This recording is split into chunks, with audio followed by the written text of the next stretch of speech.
que su estadio sea nuevo, la grandeza jamás se comprará.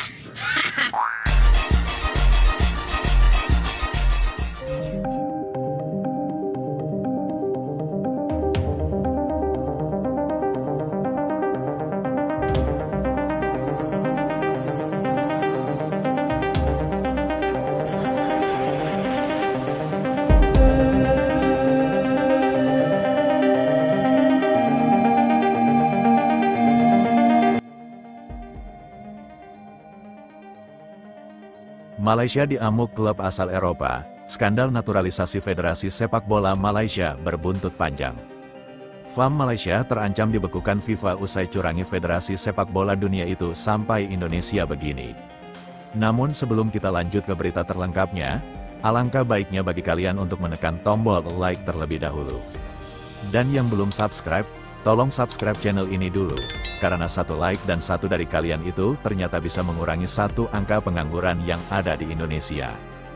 Dan kalau sudah saya ucapkan terima kasih, langsung saja kita gas ke pembahasannya. Melihat revolusi besar tim nasional Malaysia di tahun ini, jujur aja memang agak bikin kita minder. Federasi Sepak Bola Indonesia harus belajar bertahun-tahun untuk akhirnya mendapatkan pemain keturunan yang berkualitas. Menarik perhatian secara bertahap dan meningkatkan kepercayaan diaspora Eropa. Sedangkan Malaysia cuman jiplak doang mendadak dapat bintang La Liga yang mau langsung bermain, bahkan sekali menaturalisasi langsung 7 pemain. Mana naturalisasi bilangnya keturunan Amerika Latin, sedangkan sejarah penjajahan negeri Melayu enggak ada sedikit pun urusannya dengan negara seperti Argentina. Dan pada akhirnya kini terungkap ternyata benar bahwa diaspora Malaysia terindikasi terlibat pemalsuan dokumen. FIFA resmi menjatuhkan sanksi. Tapi kalian tahu enggak, ternyata beberapa hari sebelum disanksi Malaysia sudah panik duluan dan menunduk ada sabotase dari negara lain. Termasuk Indonesia disidir. Kini dengan hasil resmi keluar dari FIFA, Erick Thohir cuman bisa ketawa kecil. Inilah cerita di balik kemajuan pesat timnas Malaysia yang akhirnya justru dibekukan FIFA. Bahkan pemainnya diasingkan dari dunia sepak bola bikin para bos mereka di klub Eropa ngamuk. Stadion Megah Bukit Jalil yang biasanya dipenuhi ribuan supporter dengan teriakan Malaya, Malaya, kini mendadak sepi. Kenapa? Karena kemenangan terbesar mereka tahun ini, kemenangan 4-0 lawan Vietnam di kualifikasi Piala Asia ternyata berujung jadi mimpi buruk. Kemenangan yang tadinya diulukan sebagai bukti kebangkitan Malaysia justru berubah jadi bukti kejahatan. FIFA resmi mengumumkan hasil pertandingan itu terancam dianulir alias dianggap tidak pernah ada.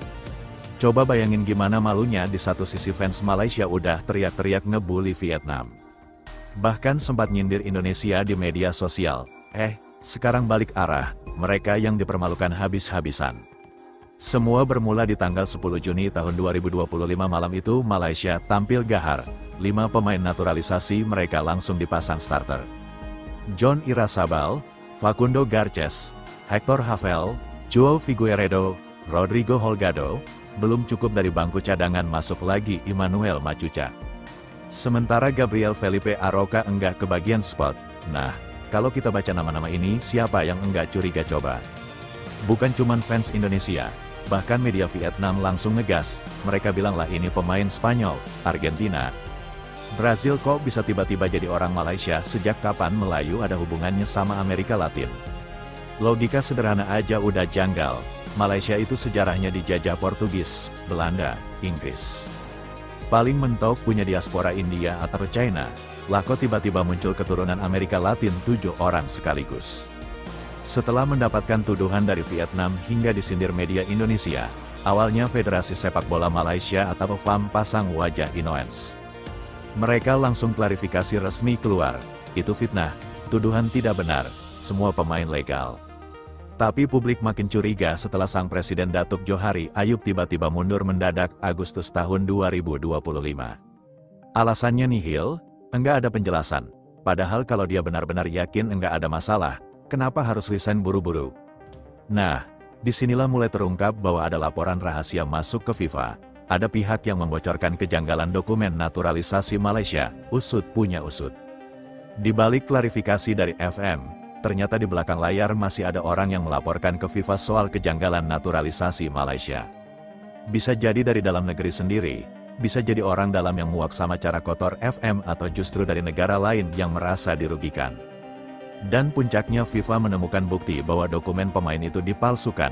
Bahkan beberapa nama baru dikasih persetujuan FIFA beberapa jam sebelum kick-off. Kebayang seolah-olah ada tangan-tangan ajaib yang maksa proses itu jalan. Melihat ini, sejumlah media Malaysia sempat panik. Salah satunya media ternama makan bola bikin headline provokatif dan menuduh ada entitas luar negara yang mencoba sabotase proyek Harimau Malaya. Bahkan postingan itu sampai dipost langsung sama Tunku Ismail Idris atau biasa dikenal TMJ. Bos besar JDT yang punya pengaruh besar di sepak bola Malaysia, dan enggak berhenti sampai di situ.